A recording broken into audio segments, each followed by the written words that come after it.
Iginit ngayon ni Pangulong Aquino na isang panggulo lamang sa kredibilidad ng kanyang gabinete ang nilalaman ng extended affidavit ni Janet Lim Napoles. Reaksyon nito ng Pangulo sa pagkakadawit ni Budget Secretary Butch Abad at Agriculture Secretary Proceso Alcala sa issue ng pork barrel scam. Pero giit ng Pangulo, kung mayroong ebidensya, dapat anyang ilabas at sa korte na litisin. Si Rocky Ignacio ang ating tagapagbalita. Hindi natinag si Pangulo Aquino sa umano'y kumpletong affidavit na itinuturong mastermind ng pork barrel scam na si Janet Lim Napoles na isinumite sa Department of Justice. Duda kasi ang Pangulo na tila may kumikilos para palabuin ang investigasyon. Sangkot kasi umano sa anomalyang mahigit 100 mambabatas. Sinabit niyang unang listahan sa amin sa Senador, 14. Sinabit niyang pangalawang listahan, 11, yung 14 minus 3. Okay. Si Louie, sabi niya, nakuha niya impormasyon galing kay Napoles. So, alam mo nung a few years ago, may karakter sa ating showbiz na parating nagsasabing, ano ba naman kuya? O dito siguro, ano ba naman natin? Alin ba talaga dito? Is it 25? Is it 14? Is it 11? Pero, be that as it may, no? Sinabi ko naman sa inyo from the start. Bukas tayo sa posibilidad na ang ginagawa lang niya, guluhin yung istorya.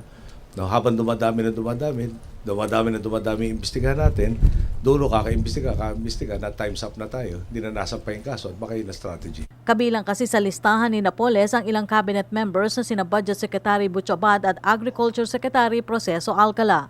Bottom line, kung ikaw magnanakaw, gusto mo itago. Walang ginawa si Secretary Abad kung hindi ilantad yung proseso ng paano magbabudget, paano ginagastos. So, imbis na palakihin niya yung pie na pwede niyang pagkunan, tila pinahirapan pa niya kung ang ambisyon niya ay magnakaw. Okay? And again, a lot of this, some of my ideas were mine, pero most of these ideas on how to make the budget more responsive to people's incomes from him. Tapos kay Secretary Alcala, yung, alam naman niya na infrastructure, agriculture, tourism, ang mga priorities natin sa low-lying fruit. No? And again, we are investigating things that have happened in DA. Pero at this point in time, I cannot see where there is direct involvement by Secretary Alcala in areas that are questionable. No, mas yung parang tinatanong ko kasi, ang dami nung pagpasok mo, halos wala kang dinalang bagong mga muka. Hinabol mo na promote from the ranks. At tila lumalabas ngayon, meron mga iba na promoted from the ranks na nung tumaas, lalo talaga nagsamantala. At yun ang hinahabol namin. Nauna na iginit ng Malacanang na sadyang idinadamay umano ang mga nasa paligid ng Pangulo para umano lituhin ang publiko. May isang issue pa pinipili siya ng palakihin ngayon, Tres Marias. Parang masakit doon. Tama yung sinabi ng isang binanggit doon . Matagal-tagal na siya nag-resign. So hindi man lang ma-check na wala na siya sa gobyerno. No? Tapos sinasabi currently. Yeah. So ulit, ang daming kwento ginagawa. Sinabi ko naman sa inyo nung araw pa, meron nga isang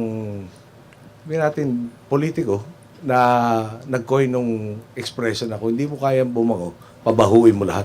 Magkagayunman, ang matibay na ebidensya pa rin anya ang magdadala sa katotohanan. Dati, namumuhihan si Ms. Napoles. Ngayon, pag nagsalita siya, para bang totoong-totoo ang sinasabi. Paano kaya nangyari yun? Tsaka, hindi kaya mas nasa interest ka, yung palabuin yung kwento, patagalin ang proseso. At baka naman dumating ang panahon, madaan sa limot. Yun, may nagsabi na rin sa kanya, habang tumatagal to, gumaganda sa iyo, buwabawas yung muhi ng tao sa iyo.